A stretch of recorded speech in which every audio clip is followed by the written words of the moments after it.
Mashariki mwa DRC, wanasiasa wagawanyika kuhusu uteuzi wa rais wa Togo kama mpatanishi.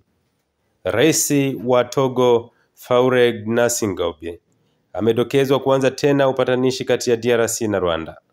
Uamuzi uliotangazwa tarehe 5 Aprili mwaka 2025 na Joe Loken, rais wa Angola na mwenyekiti wa sasa wa Umoja wa Afrika AU, wakati wa mkutano wa mtandao wa ofisi ya shirika hilo. Lourenco, ambaye alikuwa ameshikilia wadhifa huu kwa miaka miwili, alithibitisha kujiondoa kwake na akataka kuendelezwa kwa mazungumzo kati ya Kinshasa na Kigali. Huko Kinshasa, walio wengi wakaribisha hatua hiyo, wakati upinzani unaonyesha kutoridhishwa kwake.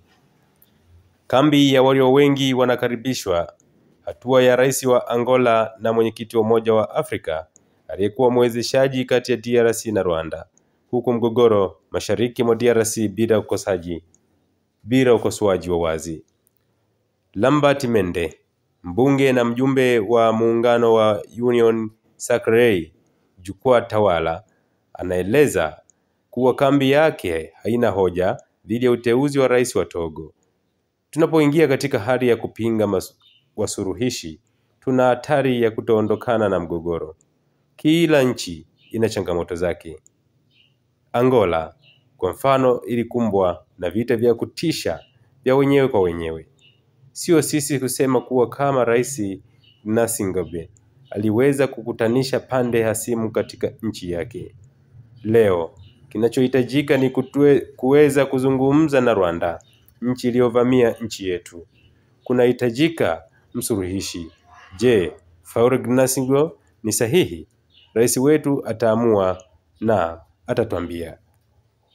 Katika upinzani, majibu yanapimwa zaidi. Claudel Andre Dubaya, mpinzani na mwanachama wa mfumo wa ushauri wa vikosi vya kisiasa na kijamii, jina la Faure Gnassingbé lina umuhimu mdogo.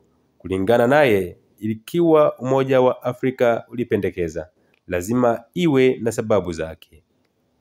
Lakini anaonya juu ya jambo lingine: ninakaribisha mipango yote ya amani, lakini leo mipango hiyo hutawanywa sambamba, wakati mwingine kushindana na kwa wakati mmoja. Ushirikiano wao unaleta mkanganyiko na hutuondoa kutoka kwa suluhu ambalo watu wanataraji. Ni lazima haraka kurejesha uwazi na uratibu bora zaidi.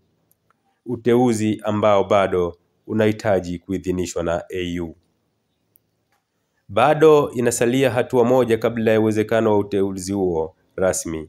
Pendekezo kuhusu rais wa Faure Gnassingbé litaidhinishwa rasmi na mkutano mkuu wa marais na viongozi wa serikali wa Umoja wa Afrika kupitia utaratibu unaoitwa kimya. Wakati huo huo, mchakato mwingine unaendelea.